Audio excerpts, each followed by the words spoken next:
Selamat pagi mahasiswa PBO.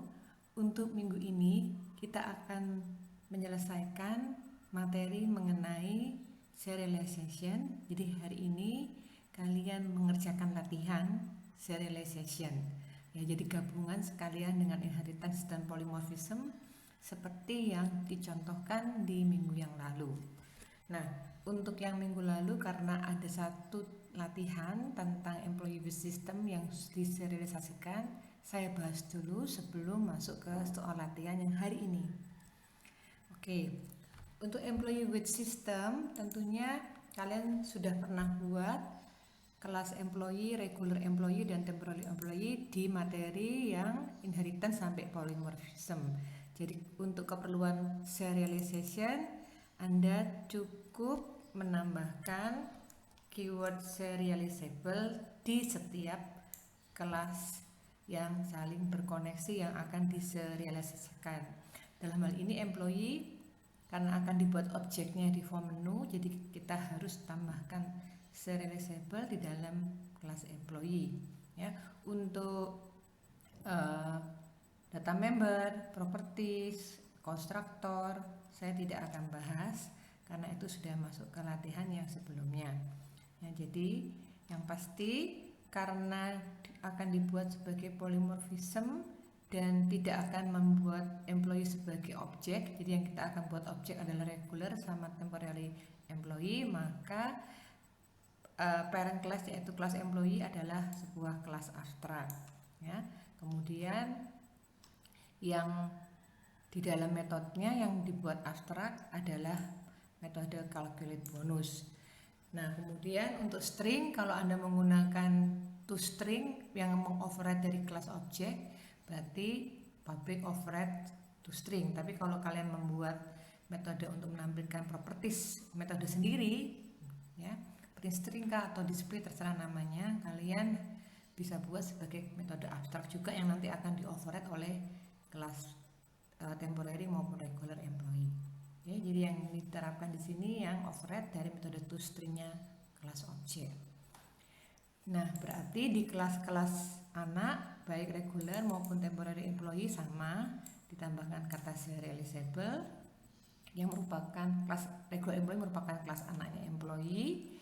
Terus ini konstruktornya ya. Nah, metodenya untuk override toString-nya pada kelas regular memanggil toString-nya kelas parent.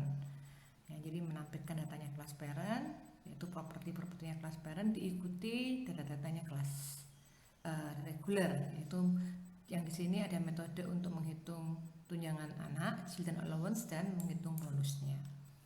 Nah, menghitung tunjangan anak dan menghitung bonus, ya, untuk bonus itu override dari kelas employee. Oke, coba saya perlihatkan. Jadi karena tadi adalah bonus, calculate bonus di kelas employee merupakan abstrak metode, maka pada kelas regular employee akan mengoverride metode calculate bonus. Dalam hal ini saya memecah menjadi dua metode. Yang satu menghitung basic salary dari ambil dari properti basic salary, yang satunya memanggil metode children allowance, di mana metode children allowance ini adalah metode yang hanya dipunyai kelas regular employee, jadi tidak bersifat override. Ya, jadi children allowance metode khusus untuk kelas regular, jadi bisa dibuat sebagai metode sendiri yang punyanya kelas regular employee. Ini detail programnya. Kalau misalnya kemarin kalian buat untuk children allowance-nya jadi satu, ngitungnya ini jadi proses semuanya jadi satu dengan calculate bonus juga tidak salah, ya. Nah, ini cuma untuk menunjukkan bahwa ternyata metode children allowance ini bukan metode yang di override dari kelas parent. Karena apa? Karena hanya regular employee yang mempunyai children allowance, yang temporary nggak punya, jadi bisa dibuat sebagai metode khusus punyanya regular employee. Nah, kemudian kelas yang kedua, untuk kelas anak yang kedua, temporary employee, juga keperluan serialization kalian tambahkan serializable. Ya, untuk kelas temporary karena anak dari kelas employee, maka jangan lupa calculate bonus juga harus di override. Nah, kalau yang temporary, bonusnya harus pakai bonus kedatangan. Nah ini juga khusus untuk kelasnya temporary, jadi bisa dibuat metode khusus ya, jadi hanya ada di temporary, jadi biasa aja metodenya tanpa ada kata override. Nah ini dipanggil di calculate bonus yang mengoverride metode dari kelas parent. Oke, toString-nya juga override. Pertama kali manggil toString-nya parent, kemudian dikutip data-data yang lainnya. Oke, itu pada kelas inheritance-nya. Kemudian untuk di kelas form menu ya juga ditambahkan serializable. Karena akan menerapkan polymorphism dan ini adalah multiple form, maka untuk menampung polymorphismnya, objek parentnya, reference objeknya yaitu list dari kumpulan employee, list of employee ya. Jadi ini karena akan dipanggil di form-form lainnya, jangan lupa kata public. Oke. Nah sekarang tugas kalian yang minggu lalu yaitu kalian menambahkan menu untuk ngeload dan nge-save. Jadi load nanti melakukan proses deserialization, save melakukan proses serialization. Saya klik yang save dulu. Jadi ketika klik save ya, untuk menu kan pasti menampilkan form menampilkan sebuah save dialog. Ya, jadi kalian kan tugasnya diminta menampilkan save dialog untuk kalau ketika save file dan open dialog ketika mau load file. Jadi ini program perintah yang Anda harus berikan kalau untuk save pakai save dialog. Jadi buat objek dari kelas save file dialog, create baru new save file dialog, masukkan ke variabel objeknya. Kemudian setelah itu ini kan baru buat. Kalau baru buat itu tidak akan muncul kotak save dialognya. Jadi untuk memunculkannya Anda harus memberikan perintah show dialog. Jadi ini misalkan saya hapus. Nah, Anda bisa lihat ada beberapa properties maupun metode yang bisa dipanggil dari save file dialog. Jadi kalau mau mengambil namanya, kemudian mau melakukan proses-proses yang lainnya, jadi yang biasanya sering dipakai itu ya untuk mengambil nama ataupun untuk menampilkan. Jadi untuk menampilkan show dialog ya, tanpa parameter ya, jadi hanya kurung buka kurung tutup saja. Jadi perintah ini yang penting ya. Jadi kalau ini lupa show dialog ya percuma mau ngapain usernya ya, nggak bisa nge-save sama sekali sesuai file nama yang diinginkan. Nah jadi kelebihannya kalau pakai save dialog, namanya, tempat penyimpanannya itu sesuai yang Anda inginkan. Kalau yang minggu lalu serialization kan nama sudah di hardcode, sudah dimasukkan langsung ke program, oh namanya A. Seperti itu. Kalau ini kalian bisa ganti nama, bisa pilih tempat untuk menyimpan juga ya. Nah, cara mengambil cara mengambil bahwa nanti ketika proses save-nya jalan, nah itu berarti dari show dialog. Oke, mungkin bisa dilihat. Saya ulangi lagi. Untuk show dialog, saya perlihatkan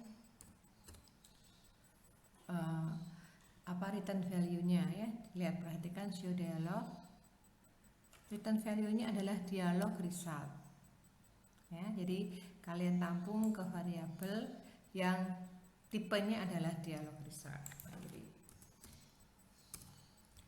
result dari show dialog akan disimpan. Nah, kalau hasilnya kalian kliknya button OK, itu berarti kan mau melanjutkan proses penyimpanan dengan nama tersebut yang dituliskan nantinya. Jadi seperti message box show, terus kalian jawab seperti itu ya, jadi ada resultnya. Ini sama, dialog result juga kayak gitu. Kalau OK resultnya berarti kalian mengokekan, mengesave dengan file nama tersebut di lokasi tersebut. Maka untuk proses serialisasinya sama seperti yang minggu lalu, buat file streamnya.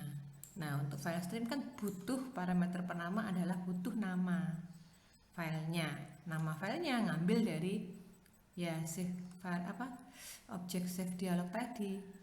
Ya, save dialog bisa kalian panggil. Tadi kan propertiesnya macam-macam. Nah, untuk mengambil nama kita gunakan properties file ini.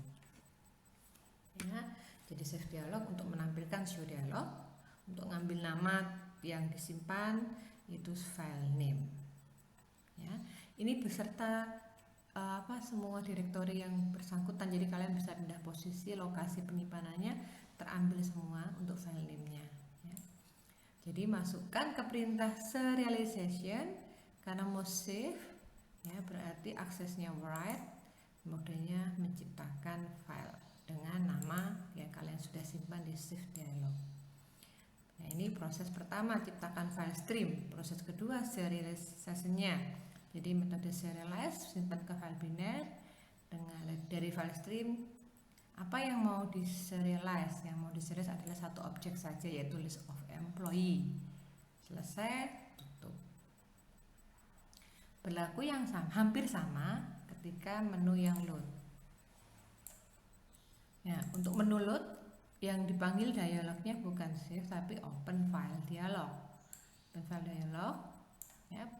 Caranya sama ya, jadi siapkan objek file dialognya, di sini dalam ini open, terus ambil hasil open show dialognya, masukkan ke result, kalau resultnya oke, terus ambil namanya akan dimasukkan sebagai parameter file streamnya. Jadi persis tahap-tahapnya, hanya beda. Kalau save itu save file dialog, kalau load file, open file dialog. Tahap-tahapnya tidak ada bedanya, sama persis. Ya. Oke, karena ini open berarti deserialize, maka modenya adalah open, aksesnya adalah read. Terus metodenya binary formatter yang dipanggil adalah metode deserialize. Deserialize dari file stream, ambil file yang akan di open, masukkan ke objek. Objeknya di sini kan adalah berupa tipenya list of employee, maka list employee tadi masuk ke variabel atau objek list of employee. Oke, selesai. Jadi itu tambahan untuk serialization, deserialization pada form menunya. Jadi ketika milih form menu load ataupun save. Nah, sekarang saya lanjut dulu sebelum saya jalankan. Untuk yang kemarin sempat ditanyakan nanti munculnya bagaimana. Nah, ini di bagian form input, form display akan dimunculkan juga. Form input dulu ya, coba saya lihatkan. Nah, jadi ketika di load form inputnya, maka ya nampilkan isinya list of employee di list box-nya. Oke, itu saja untuk yang display. Karena kan kalau display memang kebutuhannya menampilkan ya, mestinya untuk pilihannya ya, sesuai pilihannya ya. Ini nggak langsung ditampilkan tapi dilihat sesuai pilihannya.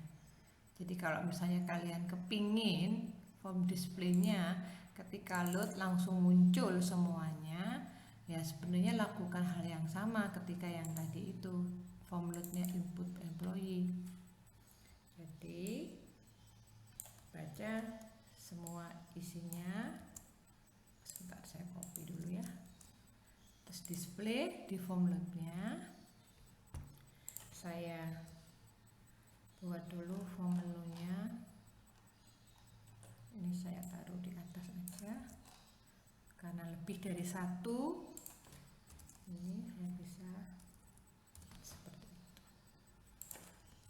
ya. Kalau saya buat di atas, hati-hati. Kalau saya buat di atas sebagai global variable, maka di check strings-nya tidak boleh deklarasi lagi ya, satu objek yang sama. Nah, seperti itu ya. Jadi karena mau saya buat sebagai global variable saja untuk menu, maka ownernya mungkin bisa langsung di form loadnya. Ini bisa saya hapus ya. Kemudian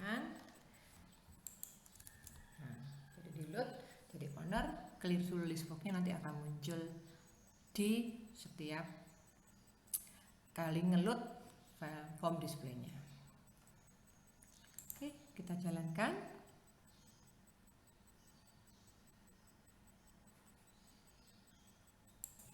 Oke, jadi kalau belum ada apa-apa ya nggak muncul di dalam list box-nya. Tadi kan saya tampilkan semuanya di form load yang kosongan, kan belum ada isinya. Ya, ngeload pun juga saya belum melakukan penyimpanan apapun. Ya, jadi ya pertama kali buat baru.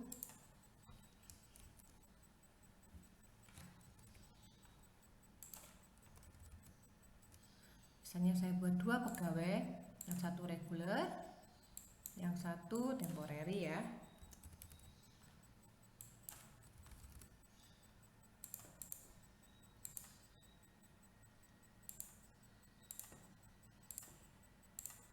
Oke, saya tampilkan dulu. Nah, sudah 2 orang muncul, regulernya 1, temporary-nya 1. Nah, oke, sekarang serializationnya dan kita coba nge-save. Oke, sambil saya tunjukkan program serialize-nya ya.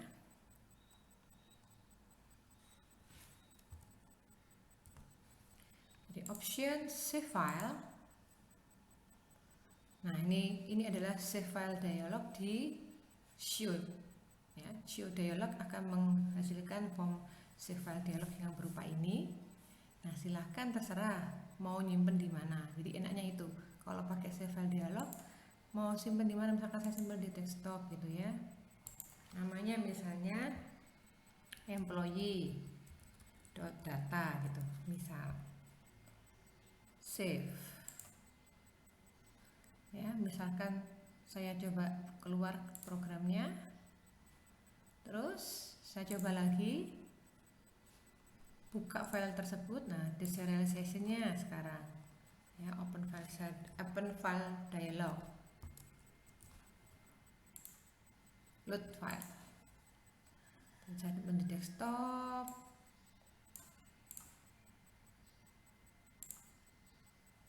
Oke, ketika loadnya input, nah kelihatan ya 2 tadi yang disimpan. Ketika loadnya display juga saya perlihatkan. Oke, berarti sudah terambil yang tersimpan. Saya coba lagi membuat baru. Tempo reguler saja ya, satu saja yang saya buat.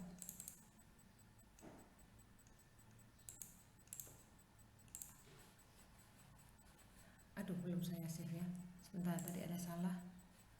Saya tidak membuat dengan benar untuk. Oke, saya coba open lagi.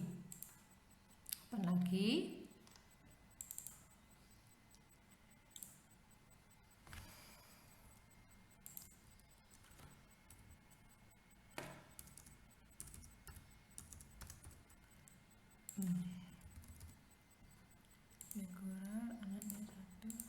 Oke.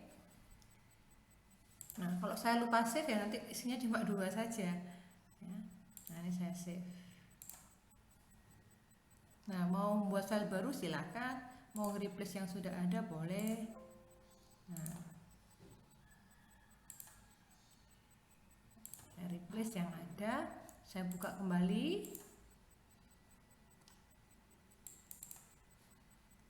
Pastinya sudah 3, 1, 2. Nah, oke, berhasil untuk menyimpan maupun mengeload.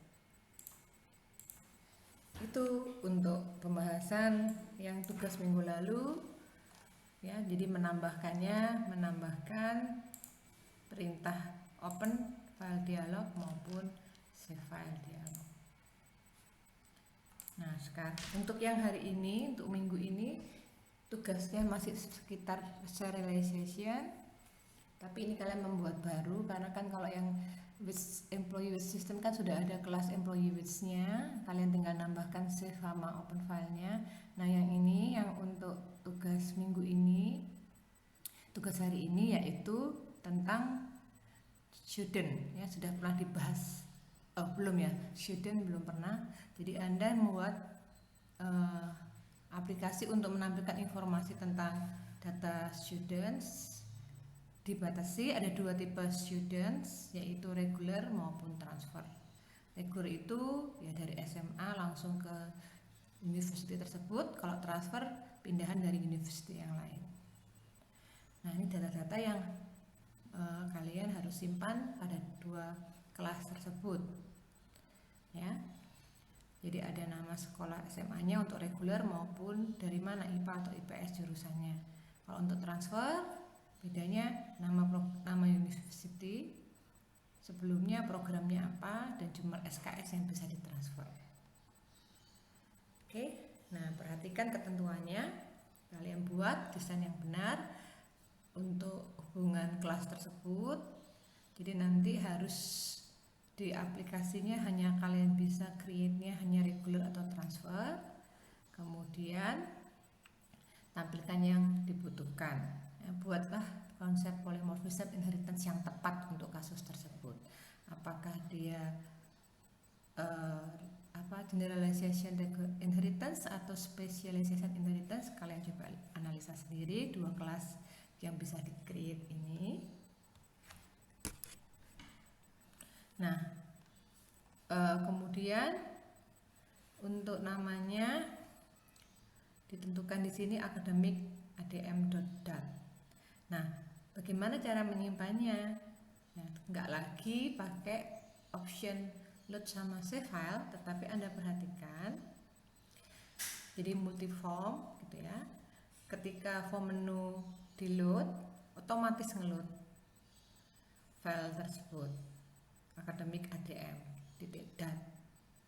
Kemudian nge-save-nya otomatis juga ya, ketika ada data baru dimasukkan. Jadi add data student baru otomatis di save.